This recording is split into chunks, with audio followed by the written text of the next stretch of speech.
എപ്പോഴും എനിക്ക് എപ്പിസോഡിന് മുമ്പ് ടെൻഷനാ. ഇവരൊക്കെ എന്നെ കളിയാക്കും, ഇതെന്തൊരു പിരിപിരിപ്പ്. ഞാൻ പറയാം എനിക്ക് അറിയില്ല. വരുന്നവരുടെ കാര്യം ആലോചിച്ചു.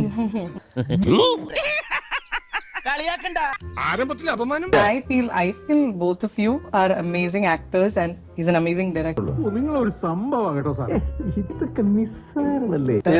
അങ്ങനെ തോന്നി In all his movies. രണ്ടെണ്ണത്തിന്റെ പേര് ദൈവമേ, മൂർഖനെയാണല്ലോ ചവിട്ടിയത്. പ്രേമം പറഞ്ഞു ആ രണ്ടെണ്ണം പറ. എടാ, എന്തിനാണ് ഇവന് ഇങ്ങനെ? ഇല്ല കുഴപ്പമില്ല, കേക്കട്ടെ. എവിടെ ഇതൊരു നടക്കി പോണ ലക്ഷണില്ല. ഞാൻ ഇവന്റെ രണ്ടെണ്ണം വാങ്ങിച്ചിട്ടേ പോവുള്ളൂ. മന്ദാകിനി പിന്നെ അതില് അൽത്താഫിന്റെ കൂടെ ആരായിരുന്നു? ഫഹദ് ഇല്ലായിരുന്നു. അതന്നെ കൂടുതലായിരുന്നു. ഞാൻ ആക്ച്വലി അൽത്താഫിനെ മാത്രമേ കണ്ടുള്ളൂ. കാര്യങ്ങളൊക്കെ എന്റെ കൈവിട്ടു പോവുകയാണോ എന്ന് എനിക്കൊരു സംശയം. ആരംഭിച്ചു. ഇനി പറഞ്ഞിട്ട കാര്യം നമുക്ക് വേറെല്ലാം പറയാം. അങ്ങനെ പറ. ഇത് അവരായിട്ട് ഭയങ്കര മെന്റലി രണ്ടൊരു ബോണ്ടിങ് കൊണ്ടുവരാം. ആസ് എൻ ആക്ടർ ഒരു റാപ്പോ കൊണ്ടുവന്നു കഴിഞ്ഞാൽ ഇതൊക്കെ വർക്കാവുള്ളൂ. ഒരു വകം മനസ്സിലായിട്ടില്ല. ഓ റൈറ്റ് എന്നൊക്കെ പറയുന്നുണ്ട്.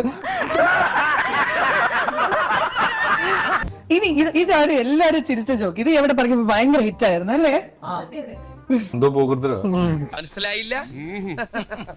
മനസ്സിലാക്കി തരാം. അതായത് ഇപ്പൊ ഒരു കോഴി ദേഷ്യത്തിലിരിക്കുകയാണ്, ഓൾറെഡി ഇറിറ്റേറ്റ് ആയി. അപ്പൊ വേറെ കുറെ കോഴികൾ ഇവനെ വന്ന് കൂടുതൽ ഉപദ്രവിച്ചുകൊണ്ടിരിക്കുക. അപ്പൊ ഈ കോഴി എന്തായിരിക്കും ആ കോഴികളോട് പറഞ്ഞത്? ഇതുകൂടെ പറഞ്ഞു.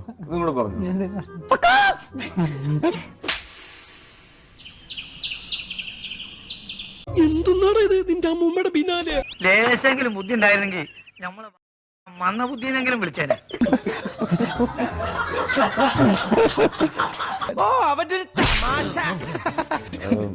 ഞാൻ ഈ ഇടയ്ക്കിടയ്ക്ക് ഇങ്ങോട്ട് വരുന്നതായിരിക്കും. Please come. ഞാനിവിടെ എപ്പോഴും ഉണ്ടാവില്ല.